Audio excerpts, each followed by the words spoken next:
सत्य Bharat sponsored by Sharma fitness club Ichhawar. अपने आप को बनाएं हेल्दी और स्वस्थ। आज ही ज्वाइन करें सर्व सुविधा युक्त शर्मा फिटनेस क्लब। पता गंजीबड़ के पास, नादान रोड, इछावर। एक बहुत बड़ी योजना लेकर के आए हैं।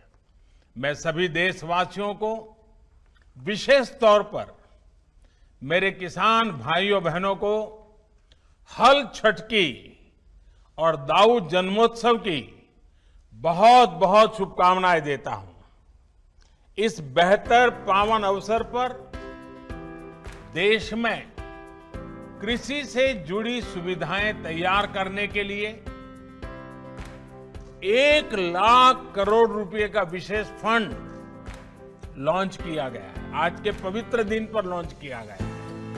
इससे गांवों में बेहतर भंडारण, आधुनिक कोल्ड स्टोरेज की चेन तैयार करने में मदद मिलेगी और गांव में रोजगार के अनेक अवसर तैयार होंगे।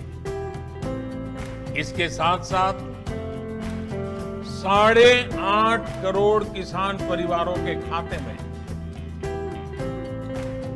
पलक झपकते आपने देखा होगा, स्विच ऑन किया और पीएम किसान सम्मान निधि के 17,000 करोड़ रुपए सीधे 8.5 करोड़ किसानों के खाते में जमा हो गए। कोई बिचौलिया नहीं, कोई कमीशन नहीं, सीधा किसान के पास चला गया। संतोष इस बात का है कि इस योजना का जो लक्ष्य था वो लक्ष्य हासिल हो रहा है। हर किसान परिवार तक सीधी मदद पहुंचे और जरूरत के समय पहुंचे, इस उद्देश्य में ये योजना सफल रही है। बीते 1.5 साल में इस योजना के माध्यम से 75,000 करोड़ रुपए सीधे किसानों के बैंक खाते में जमा हो चुके हैं। इसमें से 22,000 करोड़ रुपए का कोरोना के कारण लगे लॉकडाउन के दौरान किसानों तक पहुंचाए गए। साथियों, दशकों से ये मांग और मंथन चल रहा था कि गांव में उद्योग क्यों नहीं लगते। जैसे उद्योगों को अपने उत्पाद का दाम तय करने में और उसको देश में कहीं पर भी बेचने की आजादी रहती है, वैसी सुविधा किसानों को क्यों नहीं मिलती। ये अन्याय किसानों के साथ क्यों हो रहा है। अब ऐसा तो नहीं होता कि अगर साबुन का उद्योग किसी शहर में लगा है तो उसकी बिक्री सिर्फ उसी शहर में होगी। साबुन तो देश के हर कोने में, दुनिया में कहीं पर भी बिक सकता है। लेकिन खेती में अब तक ऐसा नहीं होता। जहां अनाज पैदा होता है तो किसान को स्थानीय मंडी में जाकर के उसको बेचना पड़ता है। इसी तरह ये भी मांग उठती रही कि अगर बाकी उद्योगों में कोई बिचौलिए नहीं है तो फसलों के व्यापार में ये बिचौलिए क्यों होने चाहिए। अगर उद्योगों के विकास के लिए इंफ्रास्ट्रक्चर तैयार होता है तो वैसा ही आधुनिक इंफ्रास्ट्रक्चर कृषि के लिए भी मिलना चाहिए। साथियों, अब आत्मनिर्भर भारत अभियान के तहत किसान और खेती से जुड़े इन सारे सवालों के समाधान ढूंढे जा रहे हैं। एक देश एक मंडी के जिस मिशन को लेकर बीते 7 साल से काम चल रहा था, वो अब पूरा हो रहा है। पहले इनाम के जरिए एक टेक्नोलॉजी आधारित एक बड़ी व्यवस्था बनाई गई।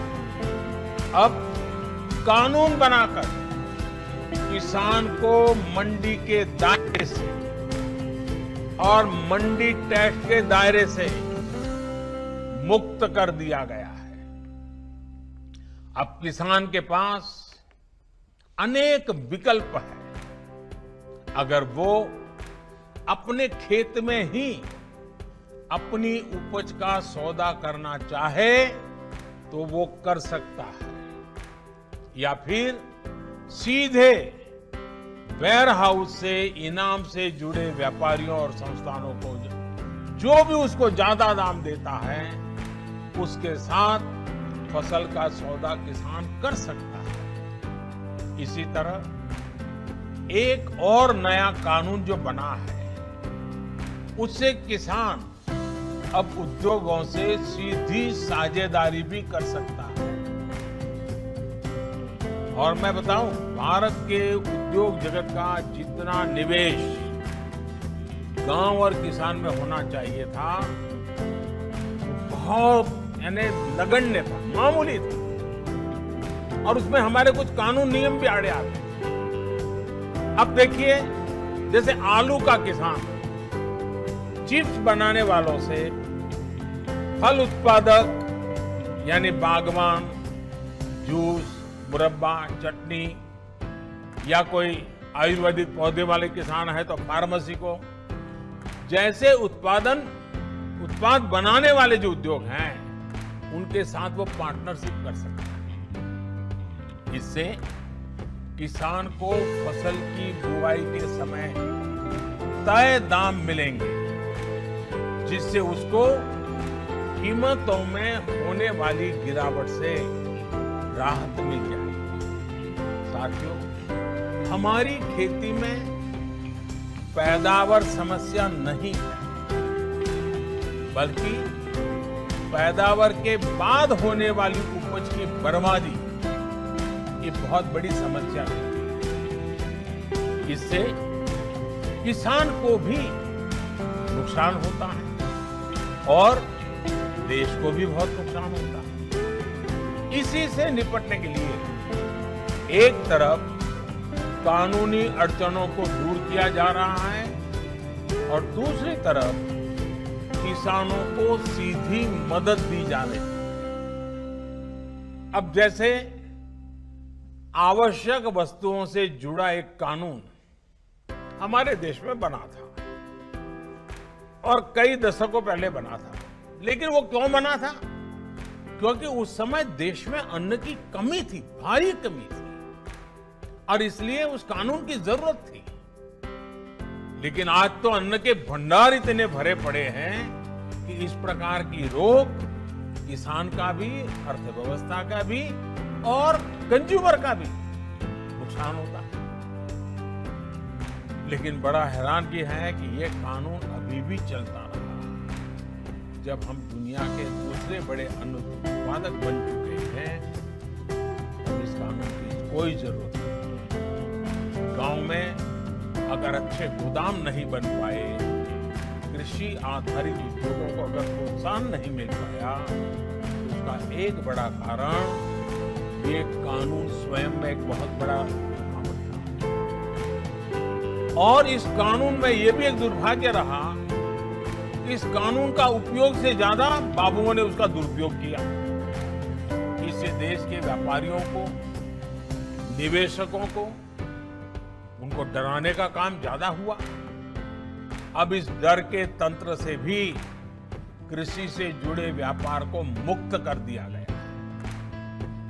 इसके बाद अब व्यापारी, कारोबारी गांवों में स्टोरेज बनाने में और दूसरी व्यवस्थाएं तैयार करने के लिए आगे आ सकते हैं।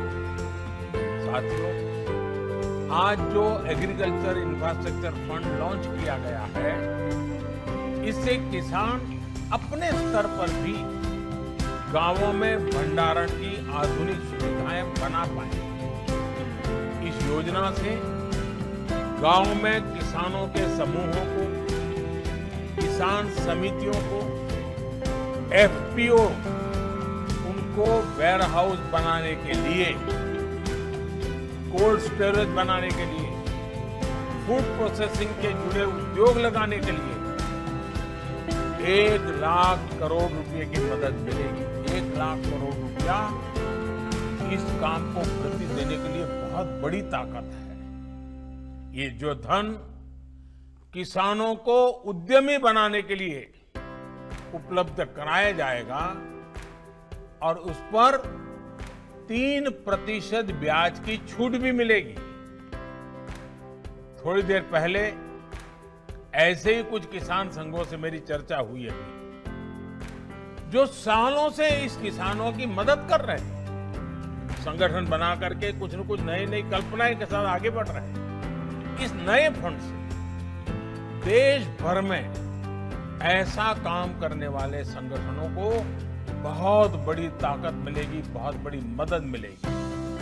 साथियों, इस आधुनिक इंफ्रास्ट्रक्चर से कृषि आधारित उद्योग लगाने में एक बहुत बड़ा बदलाव आएगा और बहुत बड़ी गति आएगी। आत्मनिर्भर भारत अभियान के तहत हर जिले में मशहूर उत्पादकों के साथ देश और दुनिया के मार्केट तक पहुंचाने के लिए एक बड़ी योजना बनाई है। इसके तहत देश के अलग अलग जिलों में गांव के पास ही कृषि उद्योगों के क्लस्टर बनाए जा रहे हैं।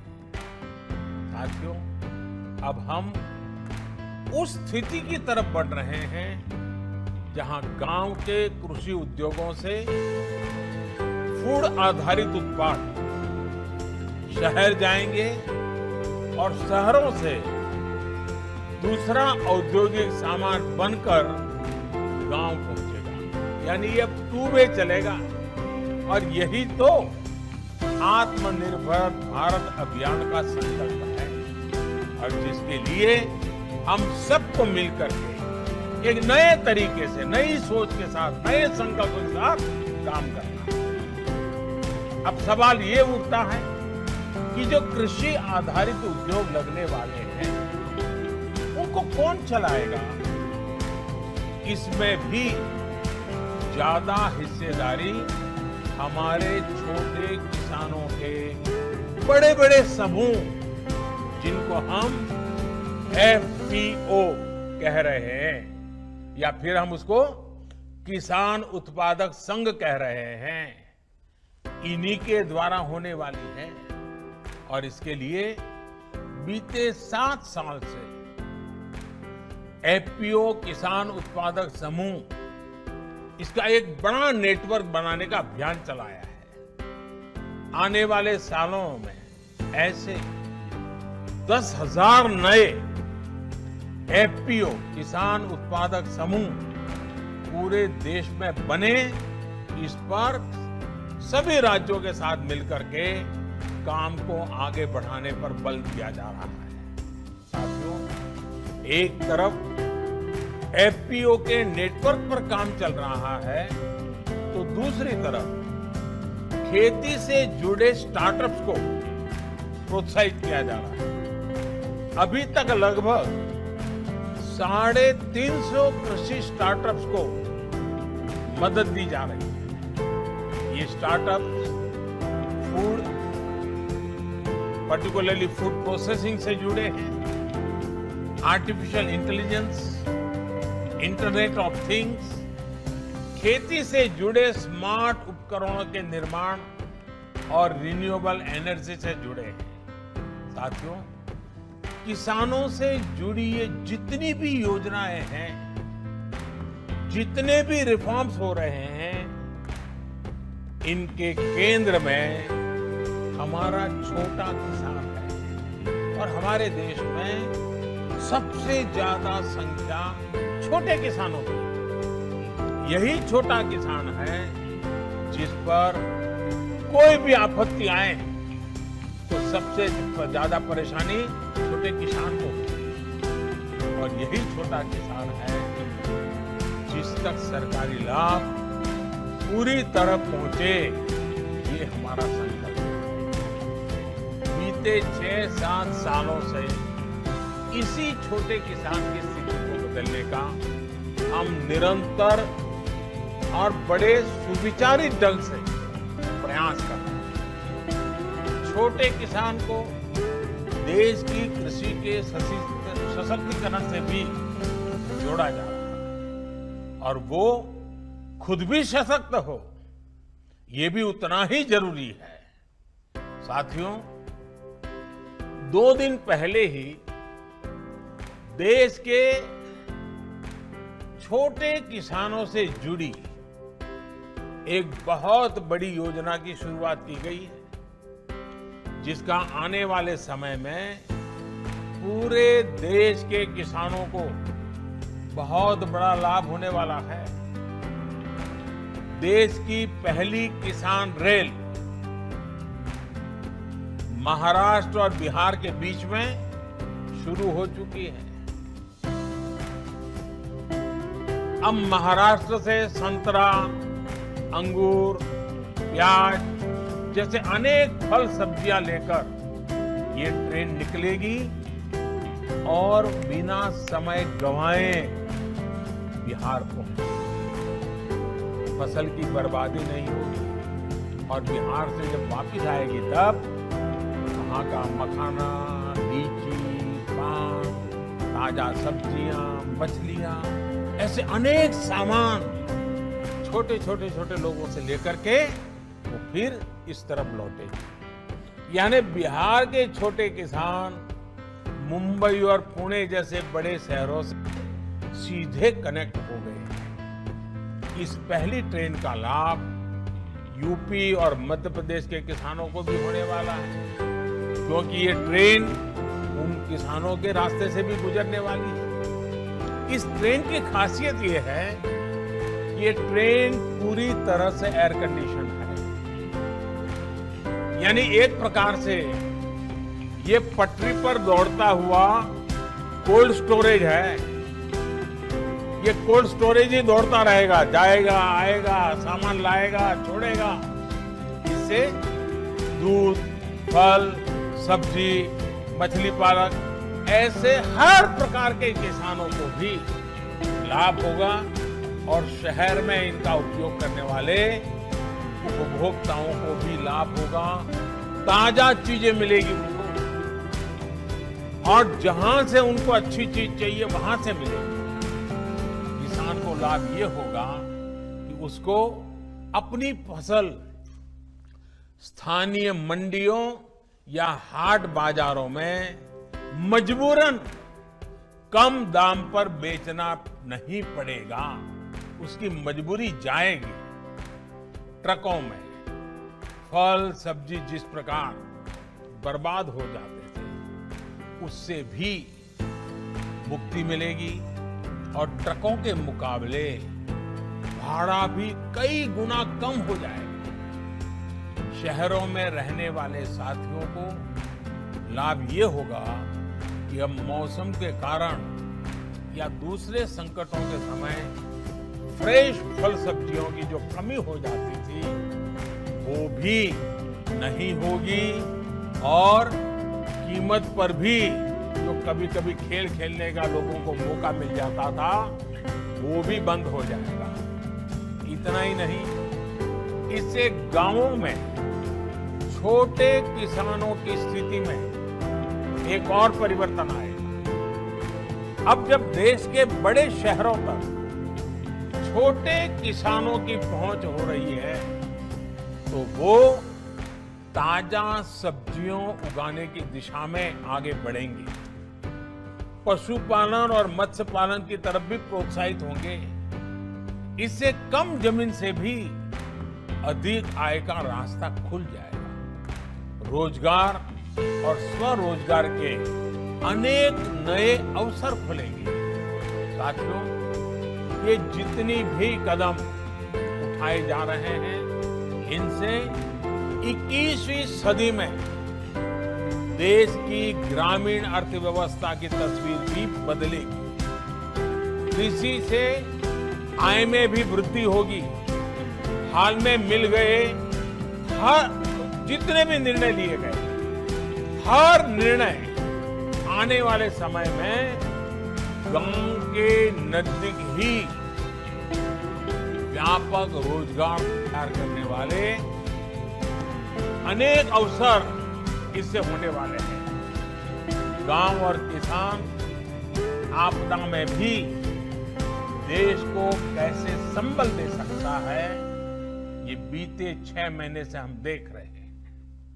ये हमारे किसान ही हैं जिन्होंने लॉकडाउन के दौरान देश को खाने पीने की जरूरी सामान की समस्या नहीं होने दी। देश जब लॉकडाउन में था तब हमारा किसान खेतों में फसल की कटाई कर रहा था और बुआई के नए रिकॉर्ड बना रहा था। लॉकडाउन के पहले दिन से लेकर के दीपावली और छठ तक के 8 महीनों के 80 करोड़ से ज्यादा देशवासियों तक अगर मुफ्त राशन आज हम दे पा रहे हैं, पहुंचा पा रहे हैं, तो उसके पीछे भी हमारे सामर्थ्य के साथ साथ हमारे इन किसानों की तपस्या जुड़ी है, उनकी मेहनत जुड़ी है, तब जाकर के। और ये दुनिया का सबसे बड़ा प्रोजेक्ट है। 80 करोड़ परिवारों को, 80 करोड़ लोगों को 8 महीने तक मुफ्त में खाना मिले, कोई गरीब रात को भूखा न सो जाए। अगर हमारे किसानों ने ये तपस्या न की होती, इतना बड़ा काम न किया होता, तो शायद ये हम भी चाहते हुए भी शायद न कर पाते। साथियों, सरकार ने भी सुनिश्चित किया कि किसान की उपज की रिकॉर्ड खरीद हो, जिससे पिछली बार की तुलना में करीब 27,000 करोड़ रुपए ज्यादा किसानों की जेब में पहुंचा। बीज हो या खाद, इस बार मुश्किल परिस्थितियों में भी रिकॉर्ड उत्पादन किया गया है और डिमांड के अनुसार किसान तक पहुंचाया गया। यही कारण है कि इस मुश्किल समय में भी हमारी ग्रामीण अर्थव्यवस्था मजबूत है, गांव में परेशानी कम हुई। हमारे गांव की ये ताकत देश के विकास की गति को भी तेज करने में अग्रणी भूमिका निभाए। इसी विश्वास के साथ आप सभी किसान साथियों को मेरी तरफ से बहुत बहुत शुभकामनाएं हैं। भगवान बलराम के हम पर आशीर्वाद बने रहे। कोरोना को गांव से बाहर रखने में जो प्रशंसनीय काम मेरे किसान भाई बहनों ने, हमारे गांव वालों ने किया है, उसको आप जरूर जारी रखेंगे। 2 गज की दूरी और मास्क है जरूरी, ये मंत्र पर अमल करते रहें, सतर्क रहें, सुरक्षित रहें। भगवान बलराम के आशीर्वाद सदा सर्वदा आप पर बना रहे। इसी शुभकामना के साथ सभी मेरे देश के किसान भाइयों बहनों का मैं हृदय से बहुत बहुत आभार व्यक्त करता हूं। धन्यवाद।